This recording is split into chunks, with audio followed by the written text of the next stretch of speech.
Today, we're investigating Logan Paul's CryptoZoo, a blockchain game that made millions but never worked. Some of you guys think you know the story, but it goes so much deeper. CoffeeZilla. I watched her 3-part series called Investigating Logan Paul's Biggest Scam, and like many on this platform, you have successfully used my name for views and money. Hi everyone, it's me again, and Squish Gang is present, and I know they are living the life of a college boy just going through it, and by that I mean no top sheet, but I'm washing the bed like an adult. Please don't come for me. The next video or two is gonna have disheveled Squish Gang on the bare mattress. I also sound silly because I got a cold on New Year's Eve, and we're just gonna have to deal with that, unfortunately. Also, the window is open because it's hot in here. Thank you for the disclaimers. And today, we are here to talk about Logan Paul's response to CoffeeZilla's videos about CryptoZoo and the kind of whole discourse that comes with that. So, before we get into the Logan Paul video and everything, links to socials, Amazon, Patreon, ways to support the channel, everything that's on my face, including where to shop it and if it's affiliated, that is indicated, all linked down below. And I just did a YouTube shorts of the products I use to do this look. And I'm going to start doing YouTube shorts for the makeup as requested by my audience. Also, let me know if I should start channel memberships because I see a lot of people doing that, but I also have Patreon already. Let me know. Anyways, so I did not really think I was going to make this video, but after seeing this response on Twitter to Logan Paul's video and kind of the general consensus of everything going on, I thought it would be a good idea to discuss it, given kind of the way that people were reacting to it and the overall. It was only a 7-minute long video, despite CoffeeZilla's being I think 9,500 minutes-ish of total content on Logan Paul.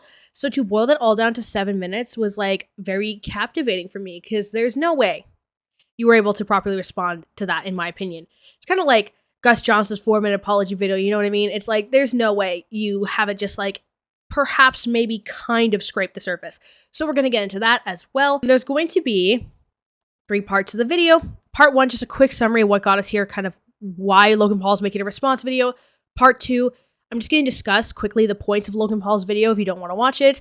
And part 3, we're going to do a rhetoric breakdown of the 7-minute long video from Logan Paul. So let's get right into the show.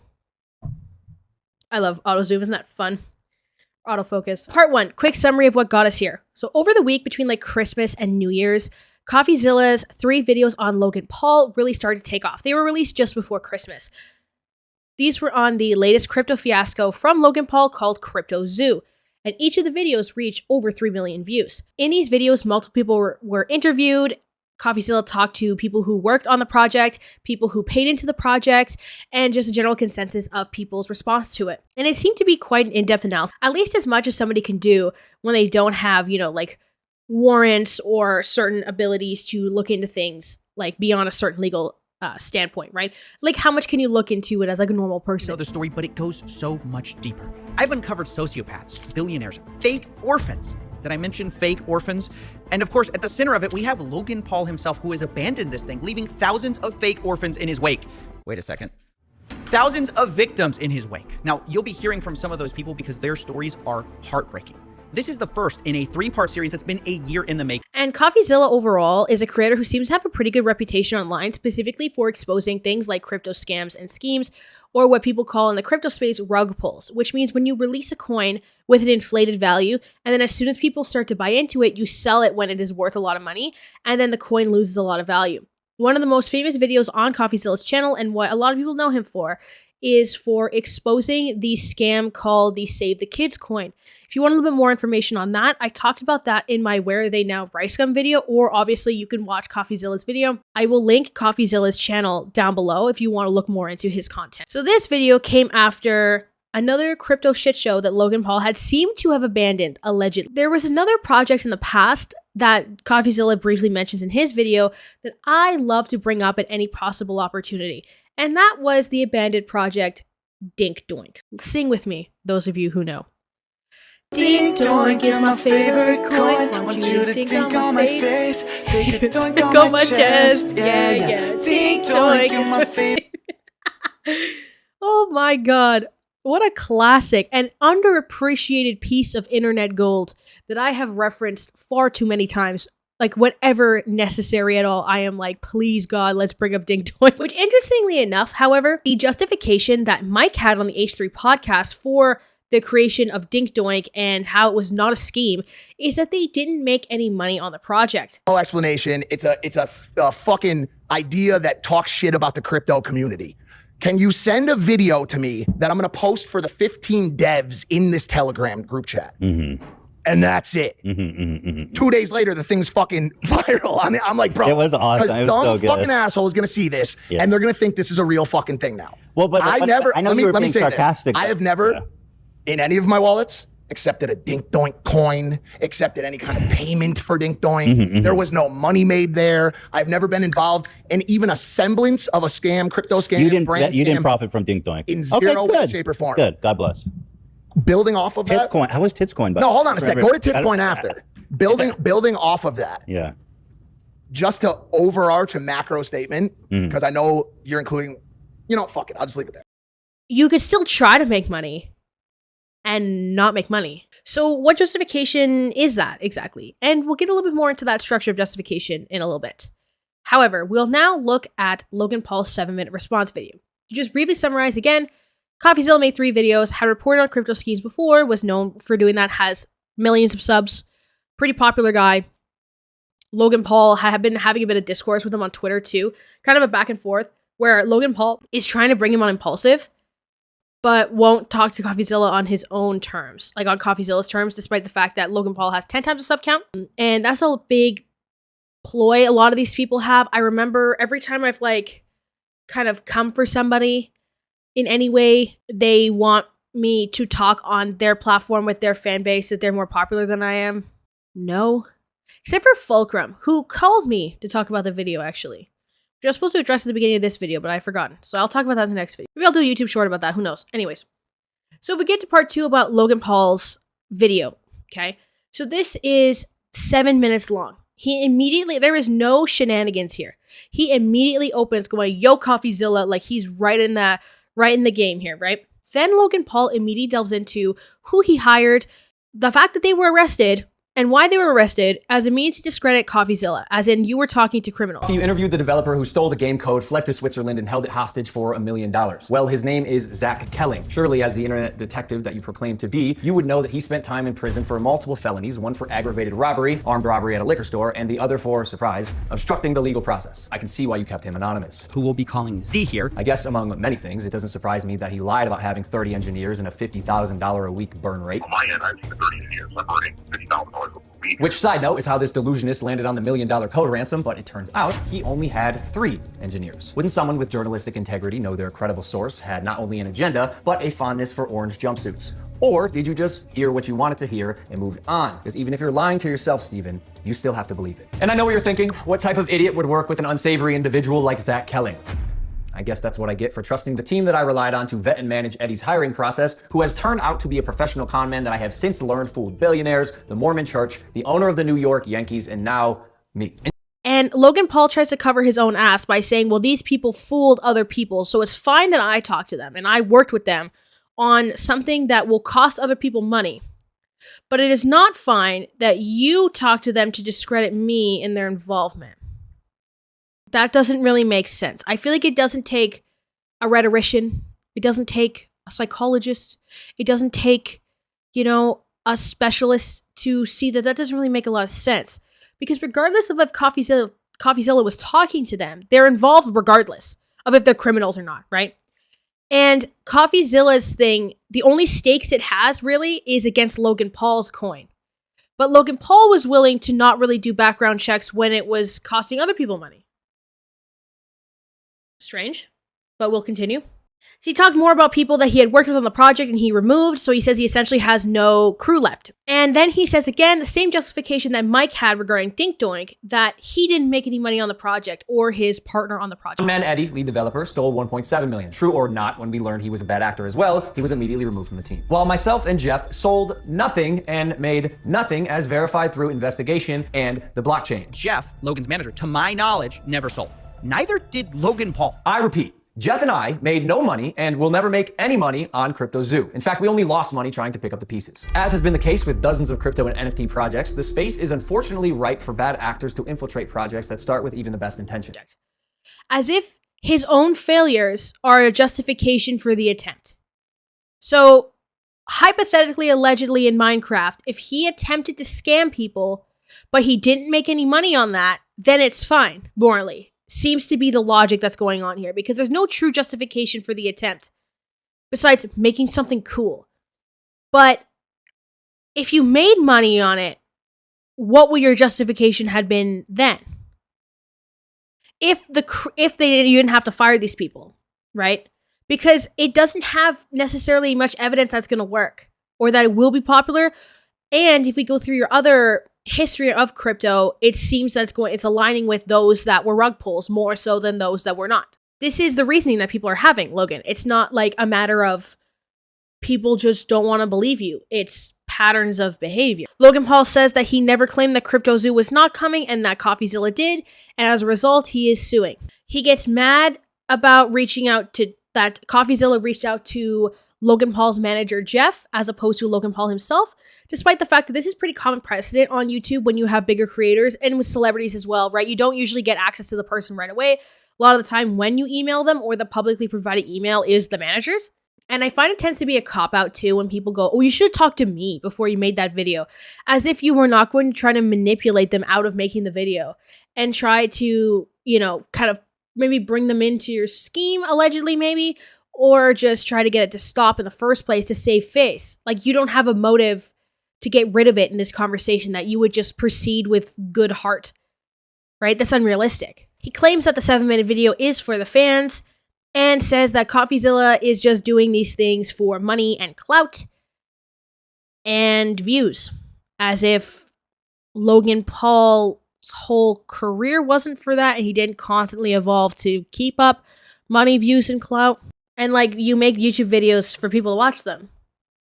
So we're going to get into part 3, the rhetoric portion of this video, and we're going to talk about this new book that I got called Veils of Distortion, when we're kind of citing my sources here a little bit. So, to begin, we're going to talk about classical rhetoric a little bit, and I could cite this from one of my books. I just have said it so many times that I just don't feel like doing it.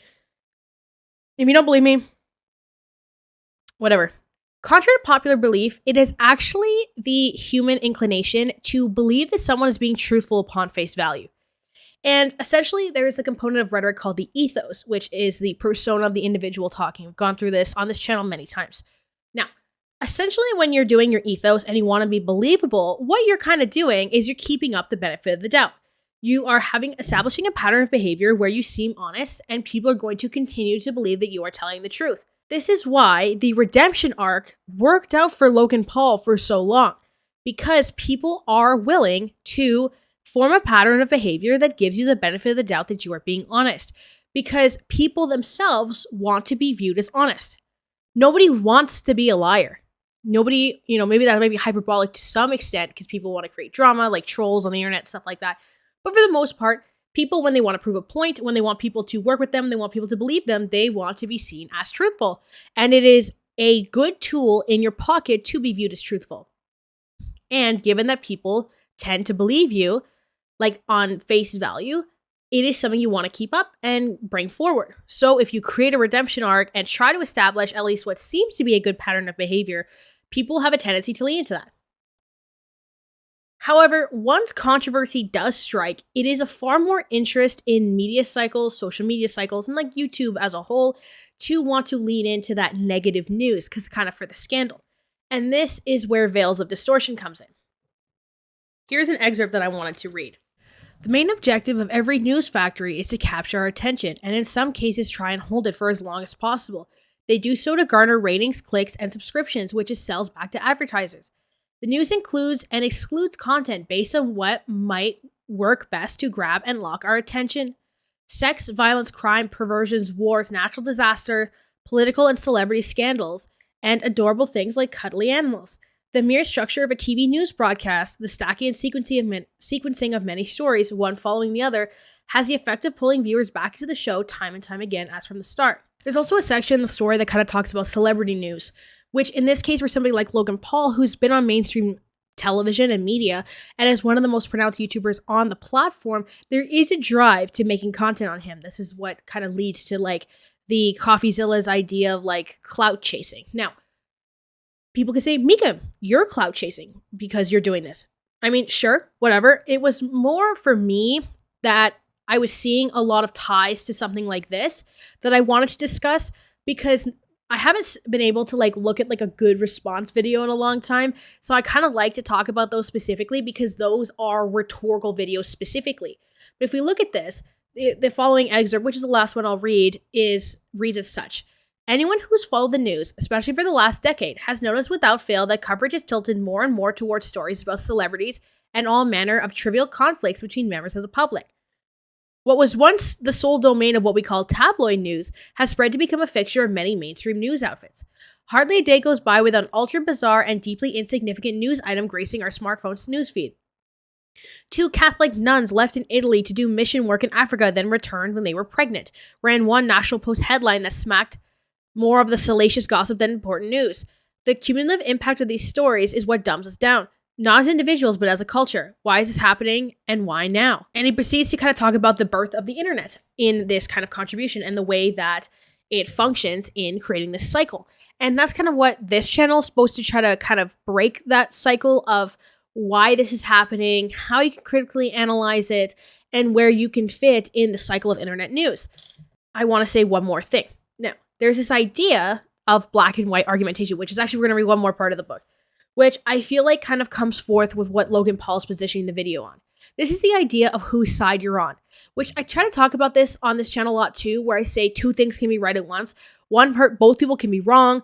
The person who's right could be a bad person, for example, or there can be more contentious characters that are speaking truth in that specific instance. For example, the Deaf Noodles Dilemma video I had, you saw me agreeing with people I don't normally agree with, people like Nicholas Diorio, for example. Now, that is something that a lot of people don't want to employ in their videos.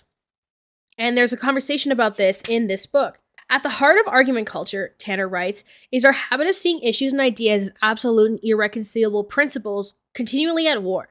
This argument of culture in the news media doesn't just apply to the framing of topics, Tanner says, but extends to the bulldogish attitude of journalists themselves who are constantly on the lookout for scandals, slip-ups, foilables, improprieties, and contradictions among those who reports on and holds on account, especially publicly elected figures.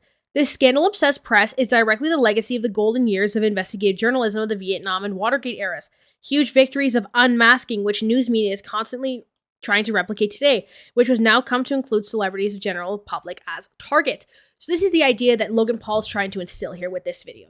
Now, the thing is with that is because he can fall upon this idea of unmasking and trying to chase the news cycle, which is what he's saying for clout and views, he's trying to use that as a way to discredit CoffeeZilla's endeavors.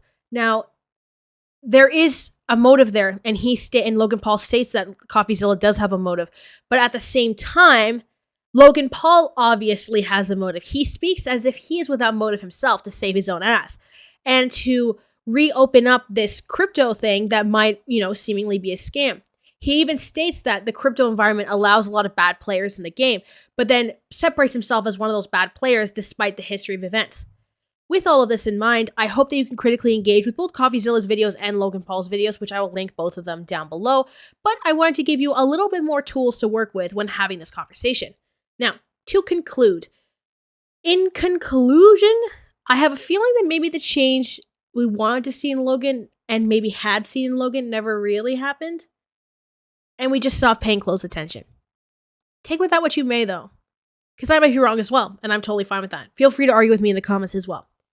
Links, sources, Amazon, Patreon, everything I'm wearing on my face, and where to shop it, all linked down below, including my social medias. Please like, comment, and subscribe to the channel, and watch the shorts on this makeup look. And feel free to suggest any content in my DMs or in the email link down below. And I hope you all have a great day, and I'll see you when I see you. Bye! Salut tout le monde, je suis avec Patrick. Bonjour. Et on est un peu dans la merde. Shrek nous empêche de passer. Ouais. J'ai très peur. Je vais y aller. Shrek! Shrek! Qu'est-ce que tu veux? Hein? Tout ce que je veux, c'est ton amour bébé.